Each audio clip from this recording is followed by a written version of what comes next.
one with Lola Blatt.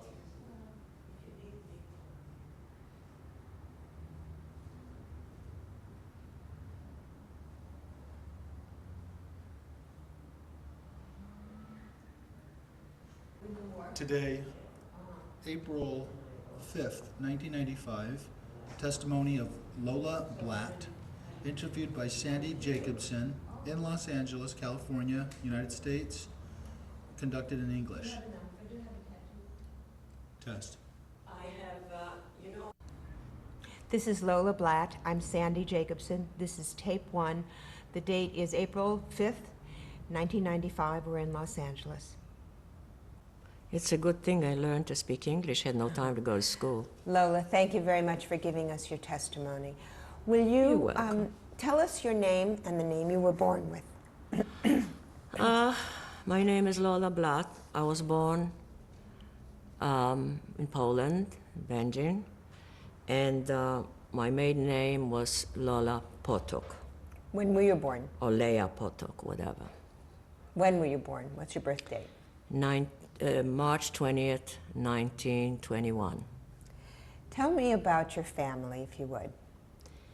Well, I was the youngest of 11 children, had 8 brothers, 2 sisters, and I was the youngest. And we lived in a city called Będzin. Będzin? Mm-hmm. Your father was a religious man? Yes, was religious. He was not Hasidic. And my mother was much more religious and also not Hasidic. Tell me about your father. My father. Let's start with him. When I was born, that's the time he took ill, you know. What was the matter? He had diabetes all of a sudden. And when he died, I was about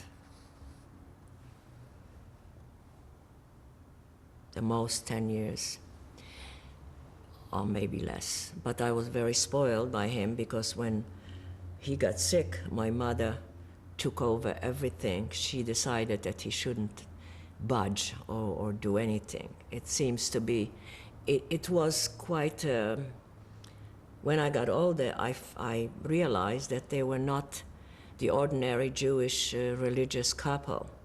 These people met each other just by sight. One saw the other, and my mother's youngest sister kind of became the carrier of little notes. Mm-hmm. So that wasn't the traditional kind of getting together of 2 people. Just by sight, they must have fallen in love because that's how they lived all their lives.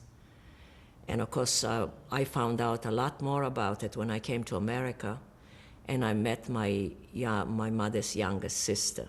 Mm-hmm. And she was unbelievably terrific, bright, and she loved my children. She never had any. She had one, and she could never have another. So let's bring it now. Talk about your father. What kind of business had he been in before he got sick? He, I think his brother-in-law, I was the youngest, and I don't know exactly what he did, but one of his family had a brewery, and he worked there, obviously. As I said, when I was born, he was already sick. Mm-hmm. And I must have been very young when he died, but I saw a lot more of my father than of my mother because she took over. She took over in the business? Everything. She made her own kind of business. Mm-hmm. And she didn't let him, whatever she did, I don't remember. She went into selling or sales or whatever. But then her boys were already growing. You know, I was the youngest of them. And some of them, she always wanted us to be educated, all of us. She says learning is the first thing. And even if they worked, they went to evenings. We went to segregated schools, I know. You went to Jewish schools? After a Jewish school, Jewish teachers, a Jewish director, whatever. But after the regular school, we had to go to Hebrew school. I still remember my teachers, two sisters, twins. So tell me now tell me about your house a little bit. What kind Pardon? of, tell me a little bit about your house. What did your house look like? My house, we didn't live in a big house. You know, there were a lot of Jews that were well off, and still they didn't live in big houses. That was a town that had a lot of Jews in it. What percentage of Jews? Do you have any idea? Pardon? Do you have any idea how many Jews were in the No, town? no. How big was the town? Well, I cannot tell you how big. There were lots of people. I wasn't interested to count people or Jews specifically. There was a, excuse me, there was a yeshiva in town, and segregated schools. Of course, the Jewish children were in one school, and we thought we have better professors because they were much more educated than the others. And I remember my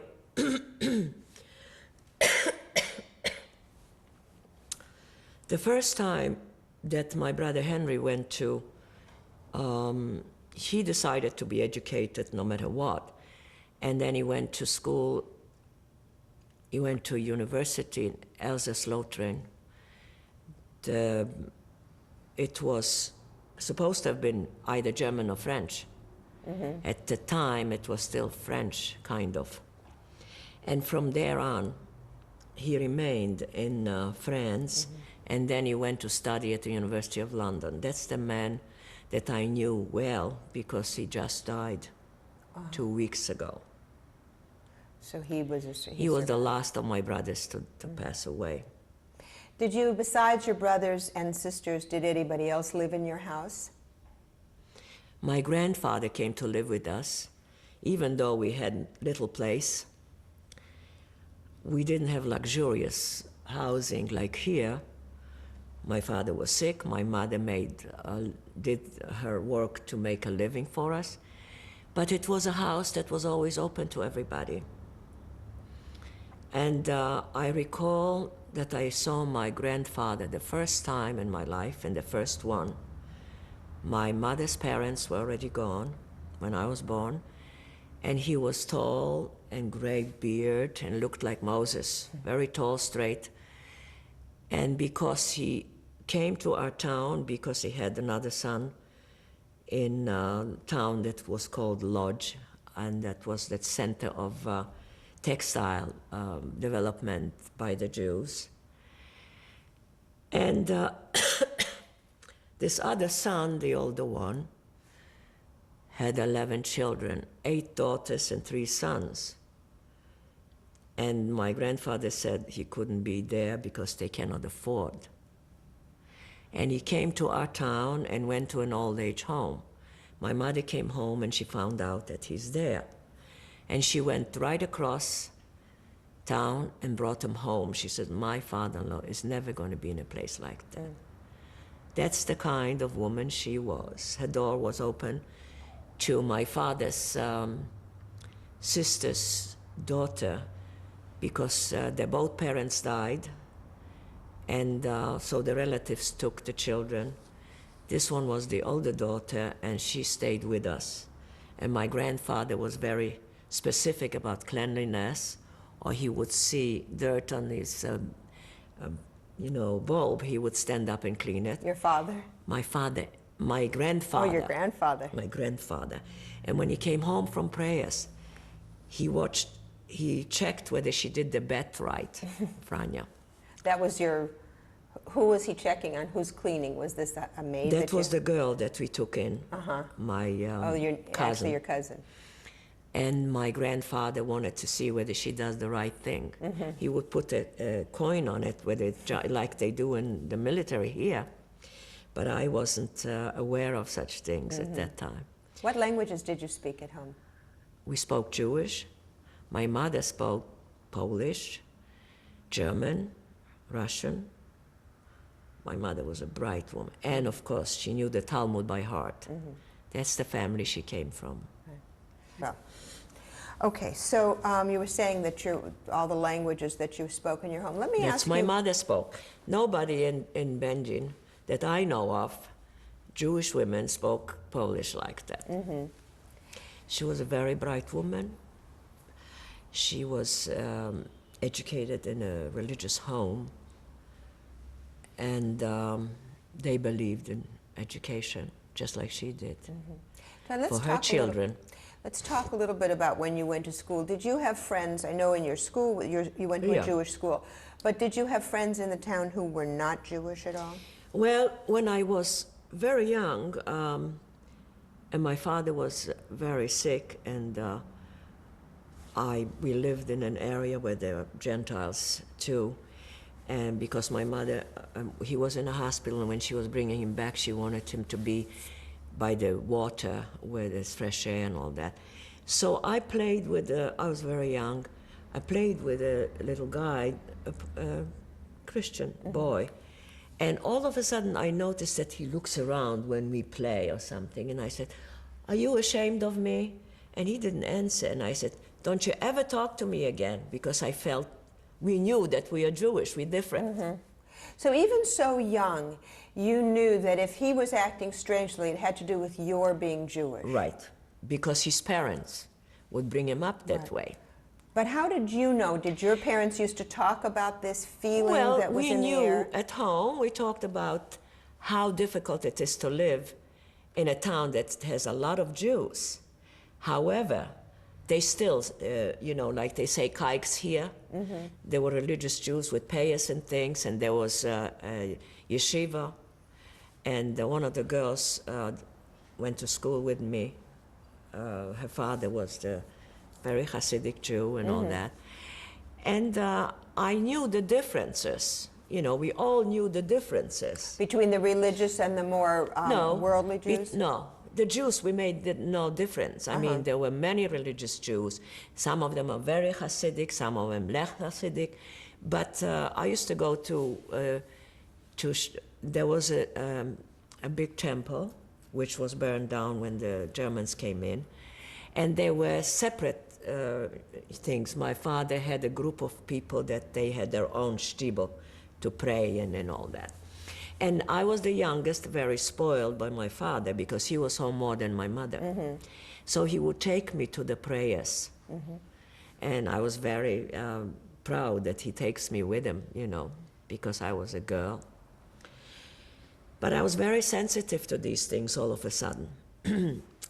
And you didn't have to be rich in Poland to have someone to help you at home. My mother was always out working, doing things. And we had a young woman lived with us at that time, and we paid her for her work. And she took me to a friend of hers that was the housekeeper of the priest on a hill, was a church, very beautiful church. So I went with her, she was holding my hand. When I came in, the housekeeper opened the door and they were just having, the priest was just praying with the people. Most of the people would come from around, from farms and things. And all I heard is anti-Semitism and talking about Jews, how awful they are, and how this and how that. And I was opening my eyes. And This is actually the priest giving the sermon. Yeah. And he's talking about how... Right. And when I went back once to Poland after this war. With my daughter you saw here, Cynthia, because I was afraid to go alone. And I said, I promised my mother when I was in Auschwitz that I will one day come and pay homage to my ashes, because all I had left there were ashes. And I wasn't, I'm running from one thing to the other. Of course, that was after liberation, and I was already, I was in France at that time. My sister brought me from the displaced persons camp. That's another big story. We'll get back to that. So Yeah. but you went back to a church afterward? Is that what you're starting to say? Yes, when I came to Auschwitz, then we went to our town, Benjin. We went up the hill, and I showed her the church. It wasn't a mess. But at that time, it was a beautiful church, and the peasants that used to come, they all feared these things, would bring him food and things. He had a housekeeper and food, and he preached hatred from the pulpit. Right. So even as a young child, you were very aware that Jews were out of favor. I was very sensitive to that. And it remained with me all through my life. Now, since I'm still in business, I would travel a lot.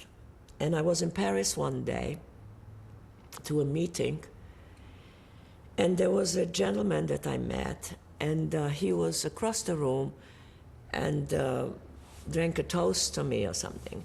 And then when we got nearer, I said, I really don't know what you are. I knew. But I said, I'm Jewish. And I never looked very Jewish. But I wanted people to know that I am Jewish. I didn't want them to like me because I'm not. It was the rule I lived by all my life. And I said, well, I knew he's not Jewish, but I said, I don't know what you are. But if you drink a toast to me, you may not like me because I'm Jewish. And I was very sensitive to it. Anti-Semitism didn't stay well with me. No. Let's talk a little bit about your home life. You've talked about your father being ill and your mother working and everything, but when you would have a holiday, either Passover or the high holidays, what was it like at your house then? It was terrific. My mother was a central person, of course. My father sat at the very top of the table, and his sons sat around him. And you know, they were always in terrific humor. They were very bright boys. And my mother was a great cook. She was known for it. And so first there were prayers. And my youngest brother that died here, Bernie, said, they started praying very fast. And my mother said, hold it. You are going with an express and I'm going with the regular train. So when I get there, then we're going to eat.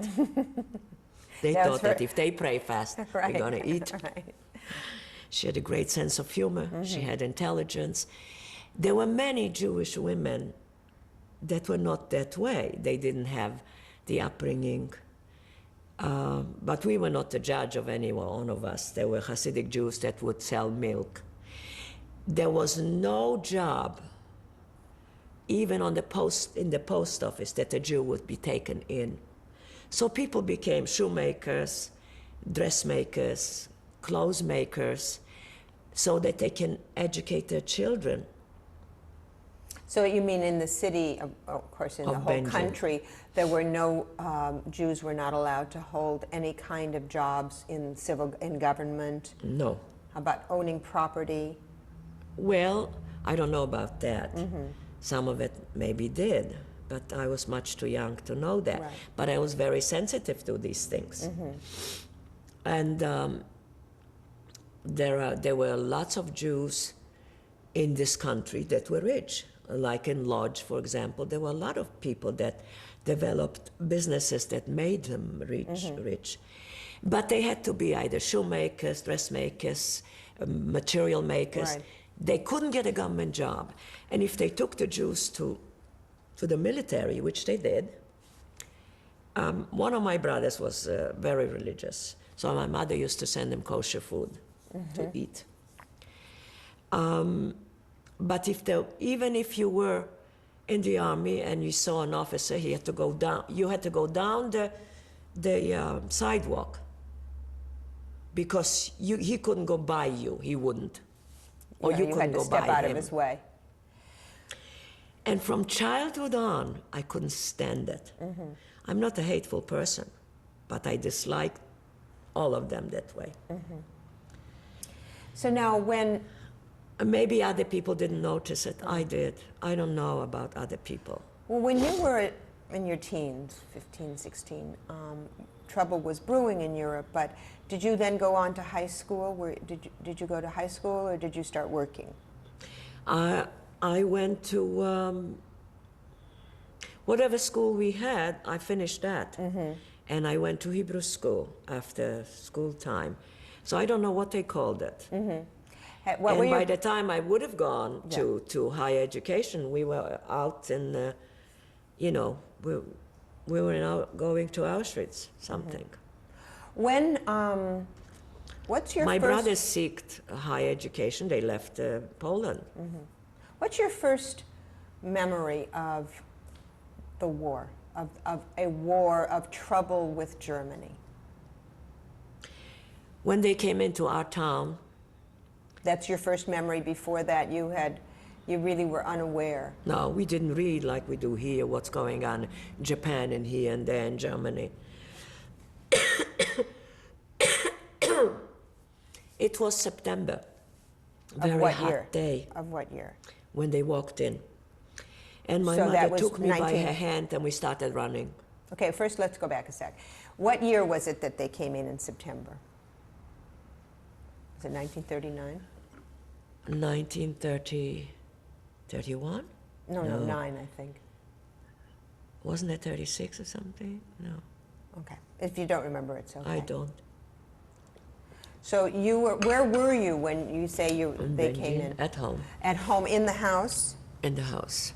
Okay, so you heard them, the soldiers in the street. Right. We started, my mother took me, when she realized, I don't know whether that was immediately or was it hours after they came in, I was alone living with her at that time because all of our, my sister was married and one of them was in France. One of your sisters. Yeah, So you had the two sisters. One was married in town and one was living in France. right. And And your father one of my was gone. brothers was in the military. I think they came back. My father had just died before they got in. And they came back to his burial. Daniel came back and all that. But anyway, my oldest brother left home a long time before. That's the one that got to America eventually. And he lived through all kinds of things, and that's not for now. And my brother Daniel was already in France. I was home alone. And my youngest brother was a musician, and he went to conservatory in Silesia. And she took me by her hand and we started running. Where were you running to? We went to a small town. It was no good. We had to return because they caught up with us. They came from all sides. The Germans. Yeah, we came back home. Now, let me ask you about that. Do you remember running with her that day? With my mother, yes. I don't remember how we got there, when we stopped where, and then we moved back because we faced the same army everywhere. It was a small town. Did you go just on foot when you were running On with your foot. mother? You didn't try to get some transportation or anything? There was no transportation, like you see here. There were no buses. It was mostly a Jewish town. A lot of Jews lived in this town. The one you But it went wasn't to the biggest town in the world, you know. The one you went to, or Benjin, are you referring to? Yeah. And we went to a small town where the people used to go for summer. Sorry. That's okay. I'm so sad my voice is not here with me. Anyway, and we went back to our home, and of course when they came in, beatings started. And not only beatings from the Germans. What has always been in my heart and in my head is that the Polish people were so nasty. Some of them worked for the Jews. Most of them were drunk all the time. You can find them. When I went back to Auschwitz, I still found them, the young people under the benches, drunk and all that. But what they did is threw stones at the very Hasidic Jews. They walked all over them because they had a hard time making a living. They were selling milk and all that, and most of the time they spent in yeshiva. And they had to support their families. But the Poles had a ball to go. We had to stand in line. The rules came with it right away for bread. And Okay. I remember, as young as I was, standing close to the beginning of the line, and they did not speak German. None of them spoke German. None of the Poles. And they say, Panie Niemiec, Jew. They knew to say how to say Jude in German. So that he would grab us and go put us to the end. I was Who- rebellious. The German. As you waited in line with the Poles For for the bread. bread, then they'd point out that that you were Jews Jude. They learned one word, Jude. in They German. were always jealous of the Jews because in the home or in school, education was the first thing. At least with my mother, it was. So, in other words, after the German would then throw you to the back of the line. Yes. You started to say you were rebellious. Yeah, I was. What would you I do? was angry, and I would look at them with hatred almost. My mother told us never to hate anybody because it corrodes your heart and soul, and it doesn't matter, they don't know it. And she says, oh, problems, everybody has problems. But if we threw all your packages together, you look for your own. Right, right. She was very wise and very good. You know, I went to Israel for a reunion with all of my people from my town and next town. We got together a couple of years ago and went to Yad Vashem, and we went to see our friends. There are a lot of us in Israel. And we remembered all of these things. And most of them remembered my mother. And one of them said to me, one or many, you know, my mother didn't do anything unless you went to Rivka and asked her how to do it. She was the leader. So now you were, at this point, did you have identifying marks? Did you have armbands? Yes, yellow star we had to wear immediately. Okay. Yeah. And were you allowed to continue living in your homes, or did they start a ghetto? When did they start the ghetto? At the time, we lived in our home. And then, I don't remember exactly, but I think it was very quickly that they put us up. High up in our own town, there was a road up the hill, I remember, and they loaded up all of the people into this area. There were 12, 14 people in one room. Do you remember that room? Yes. Who were you in there with? You and your mother, and who else? And how many of us? I think my sister was still in another town. She came with her children later. She was in Wlocławek. They had bought just a factory there not long before my brother-in-law did. And I think there were about 12 people. My sister-in-law with her little boy, and I and my mother and my brothers and their wives. I think, I don't remember how it was. But you were with about family. 12 people. You were with family, though. Yeah, You didn't my have to family. be. Okay. Yeah. And what was this? This like somebody else's house? Whose place were you in?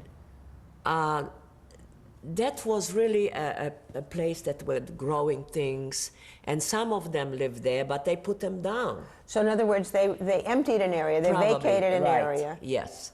It was up on a hill, high up from town, and big rooms, and nothing much, you know. No furniture. It was a poor area, and they resettled probably the other people. We didn't pay attention what they did. They just pushed us all in there. And So did they put? Was it an enclosed ghetto? Did they yeah, put? wires all around. Yeah.